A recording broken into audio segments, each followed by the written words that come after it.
আমি তো কত কথা মনের মধ্যে বলার জন্য। রমজান আসছে, রোজার মাস, কিছু ওয়াজ শোনার দরকার আছে না নাই? রমজানে দেখবেন অনেক আল্লাহওয়ালা 11টা মাস নামাজ পড়ে না, রোজার দিন তারাবির দিন প্রথম তারাবিতে প্রথম কাতারে যারা দাঁড়াতো ওদের একটারও জায়গা হবে না। ঠিক আছে? সব পরহেজগার সামনে যেয়ে যাই নামাজ বিষয়ে বসে আছে।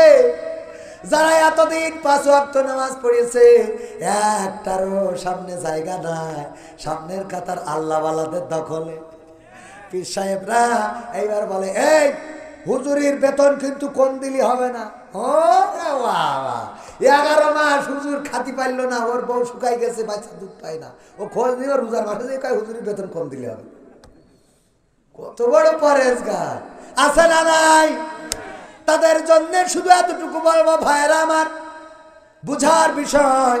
আপনি একটা মাস ইবাদত করবেন, নামাজ পড়বেন, তারাবি পড়বেন, সেহরি খাবেন, ইফতার করবেন, মনে করলেন আপনি জান্নাতের মালিক হয়ে গেলেন। আর 11 মাস করা লাগলো না, এমন যদি মনে করেন তাইলে ভুল হবে, ভুল হবে। আমার স্ত্রী, আমি গেলাম ঈদের নামাজ পড়ার জন্য, নামাজ পড়ে বাড়িতে এসেছি। আমি আর আমার ছেলে বাড়ি এসে দেখি আহারে আমার বউ বাড়িতে নাই, সীমায় রান্না করে দিয়েছে, সুন্দর করে খেয়ে গেছিলাম। আমার ছেলে বলছে, আব্বা মা কই? আমি বললাম, তোর মা কই? তোর থেকে তো দরকার আমার বেশি, ঠিক না? তোর থেকে তো আমার লাগবে বেশি।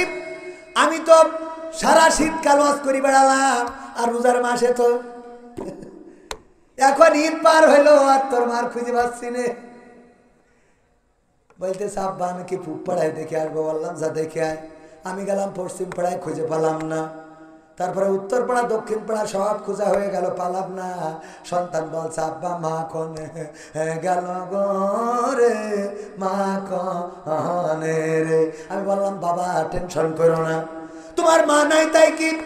আমি তো ওয়াজ করি করি কত টাকা ইনকাম করেছি। ওই যে গ্যাস চুলা কিনেছি, ঠাস করি বাড়ি মারলি আগুন ধরে। আর রাইস কুকার কিনেছি, ওর মধ্যে কোনো রকম পানি দিয়ে চাইলে তুলি ভাত হয়ে যায়। সুতরাং টেনশন করতে হবে না, আমি তোমার রান্না বান্না করে কষ্ট করে খাওয়াবো। 11টা মাস আমি আমার স্ত্রীর রান্না বান্না, আমার স্ত্রী নাই, সন্তানের রান্না বান্না করে খাওয়ালাম কষ্ট করে। 11টা মাস ধরে আমার সন্তানের এইভাবে মানুষ করলাম।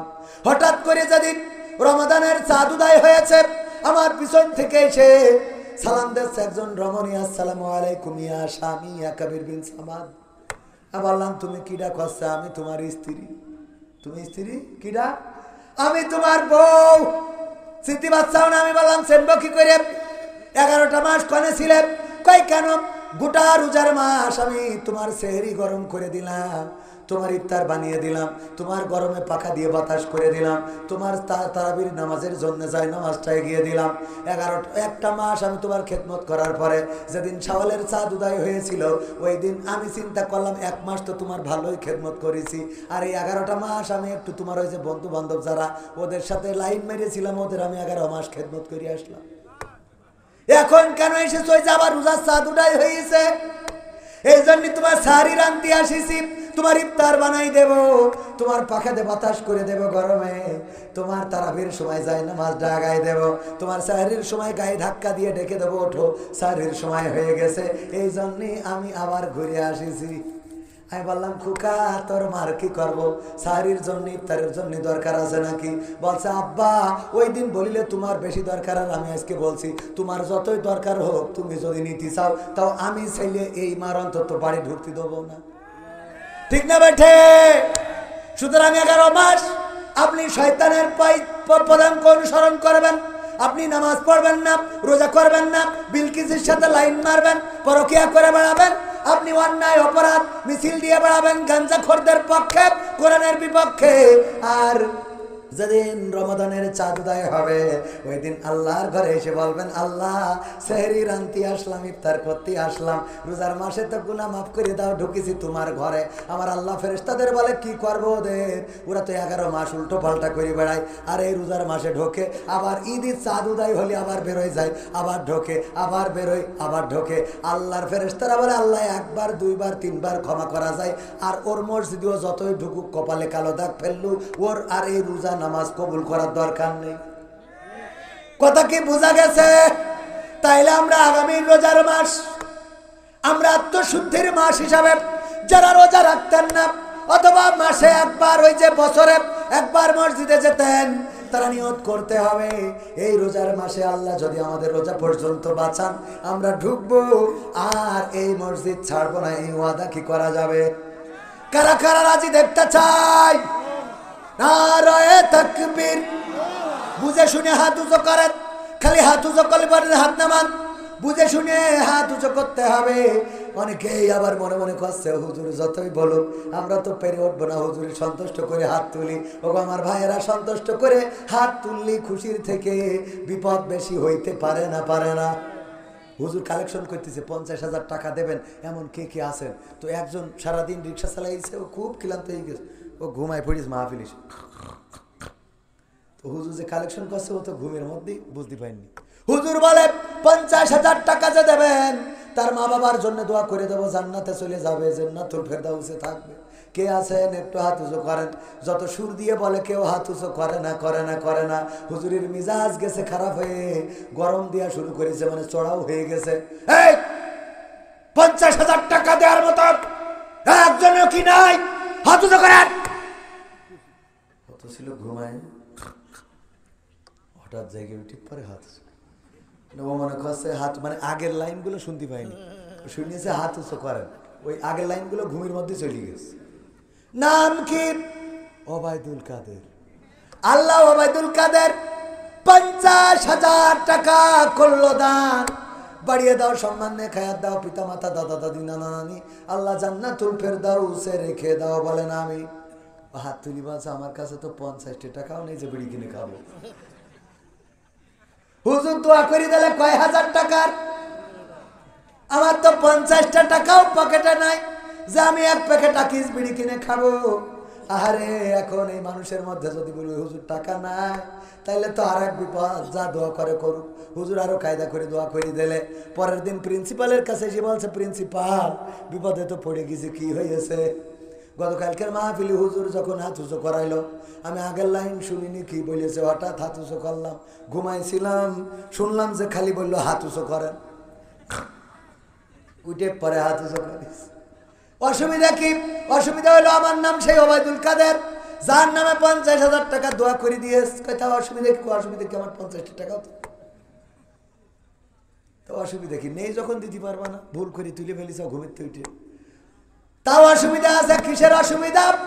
অসুবিধাটা হলো হুজুর দোয়া করেছে আল্লাহ ওবায়দুল কাদেরের পিতা মাতা দাদা দাদি নানা নানি 14 গোষ্ঠী যারা আল্লাহ কবরে আছে জান্নাতুল ফেরদাউসে রেখে দাও। এখন আমি তো এই টাকা দিতে পারবো না, ওদেরকে আবার ফেরত এনে জাহান্নামে ঢুকে রাখবে না।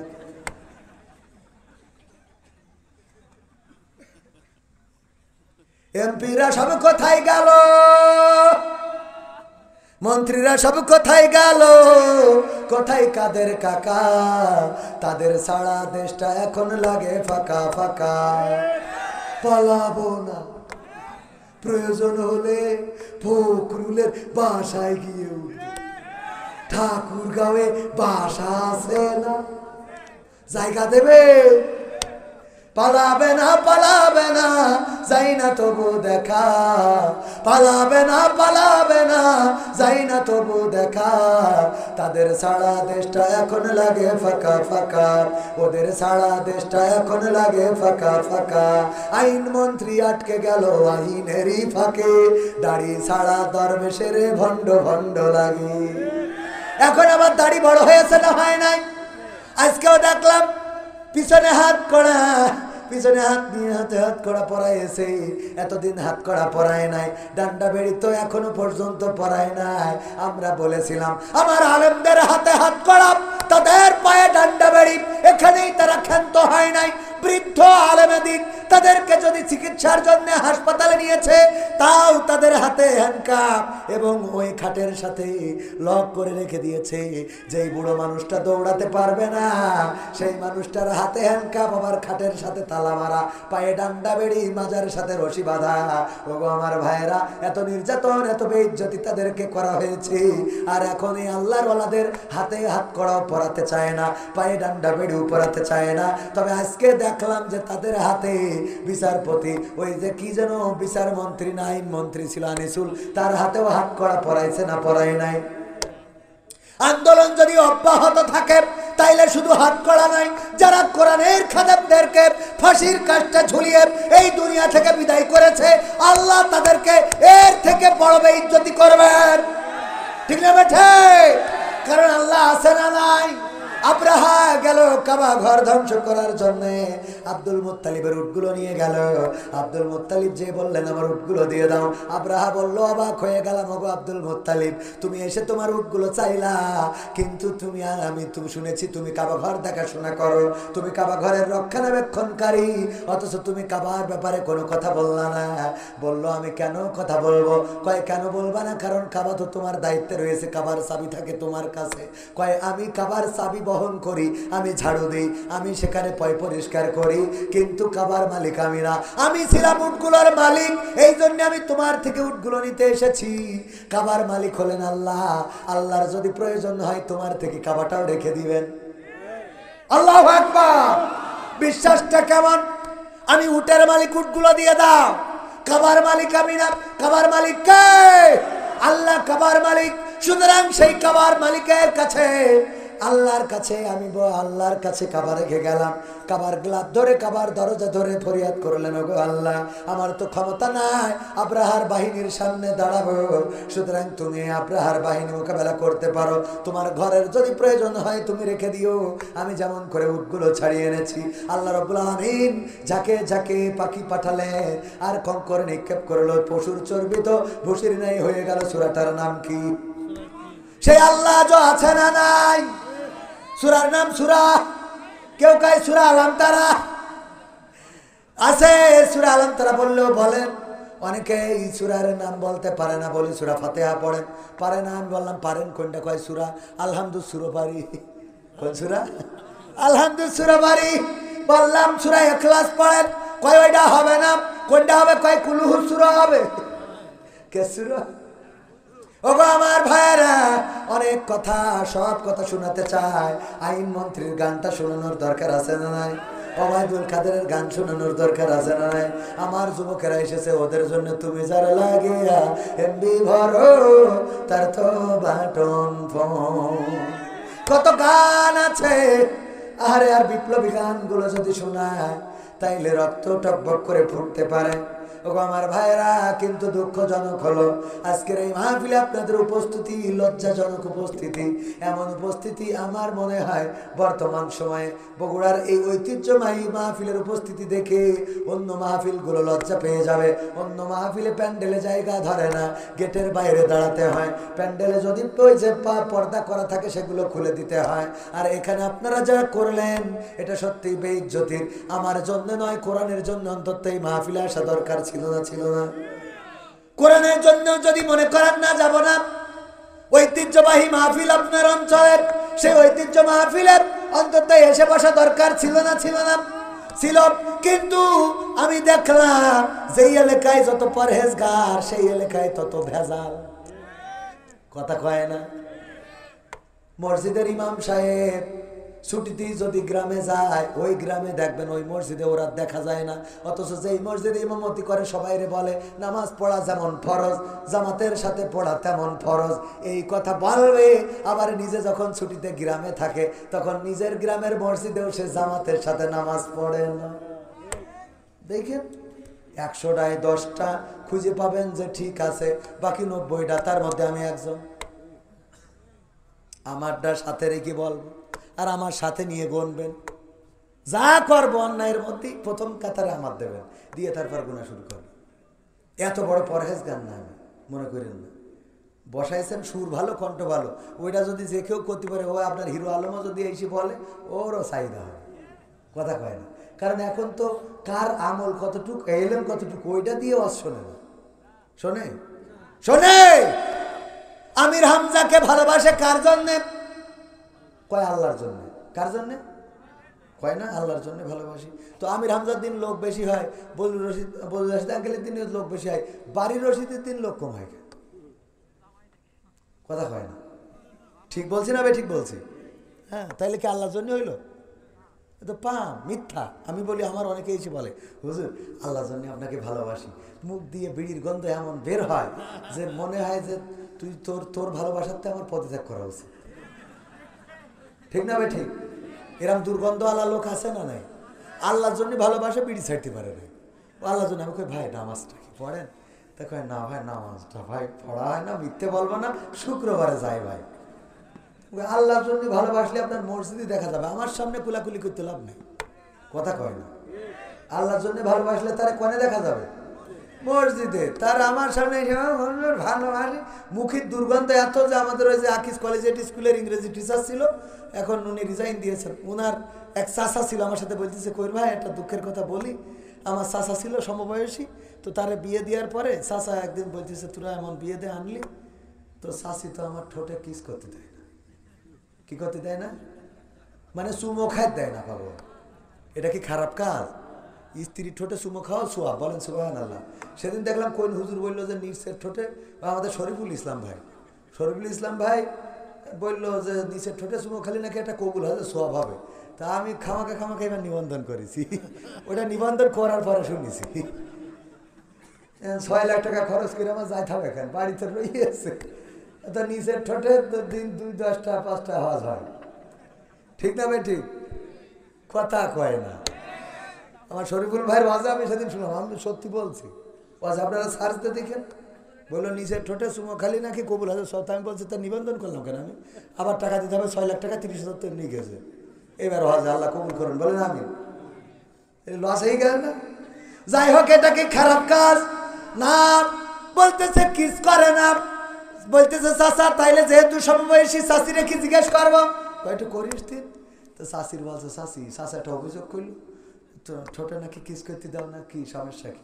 কয় যেহেতু তোমার চাচা লজ্জা ভেঙে বলেছে, আমিও সত্যি কথা বলি, তোমার চাচা বিড়ি খেয়ে মুখের যে অবস্থা করেছে, ওর পাশায় কিস করা যাবে, তা ঠোঁটে না। আছে না নাই?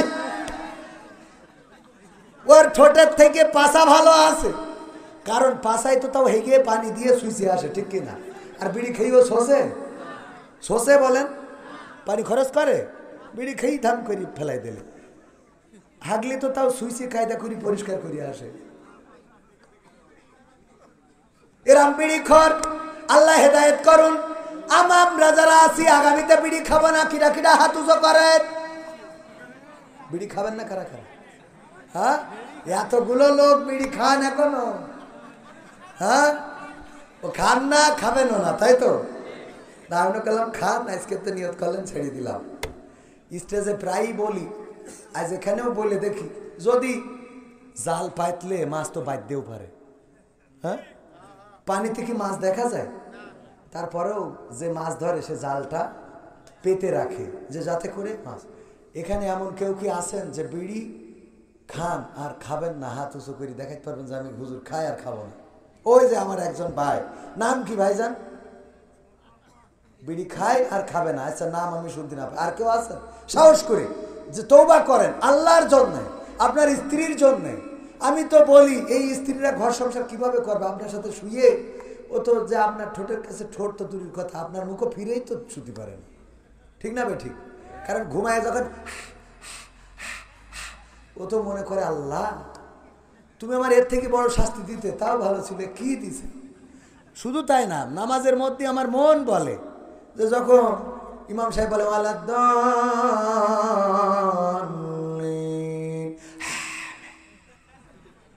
ফেরেশতারা কয় খাতা থাকলো, আমি গেলাম, খানি পরে আসবো।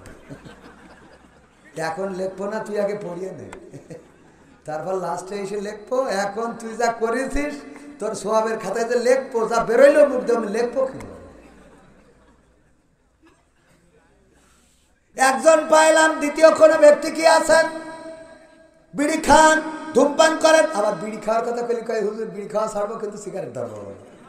ও চালাক আছে, শয়তান তো একরকম না। আর কেউ কি আছেন, যদি এই মাহফিল থেকে সিদ্ধান্ত নিতে পারেন আর ধূমপান করবেন না, আল্লাহ তো খুশি হবে, সবচেয়ে বেশি খুশি হবে আপনার বউ। ঠিক না ভাই? ঠিক। আছেন কেউ বউকে খুশি করার জন্য আল্লাহ বাদ দেন? যদি বাদ দেন মানে আল্লাহর ওইভাবে না বাদ দেখে ইউটিউবার রাখবেন, কিভাবে বলে ফেলেছে, আল্লাহ মাফ করুন, ওইভাবে না। আল্লাহর যদি নাও মানেন, অন্তত অনেক নাস্তিক আছে না যারা আল্লাহতে বিশ্বাস করেন, এরকম আছে না? তো যদি আল্লাহতে বিশ্বাস নাও থাকে, স্ত্রীকে খুশি রাখার জন্য হলো বিড়ি ছাড়তে একটু সিদ্ধান্ত কি নেওয়া যায়? আছেন কেউ? আর কেউ? যাক, একজন তাও পাইছি, এই একজনই হোক, একজন অন্তত ধূমপান করা ছেড়ে দিই। এটুকু আল্লাহ যদি পরকালে আমার ধরে যে আল্লাহ আমার যদি বলে আমল করে, আমাকে ওয়াজ করে টাকা নিলাম, ঠিকই হয়েছে, একজনের বিড়ি ছাড়াই দিলাম, আল্লাহ তুমি চাইলে মাফ করতে পারো। কথা কয় না? আল্লাহ যে দয়া, এই আমলই আল্লাহ চাইলে ক্ষমার নাজাতের ওসিলা করে দিতে পারে। আল্লাহ কবুল করুন, বলেন আমিন।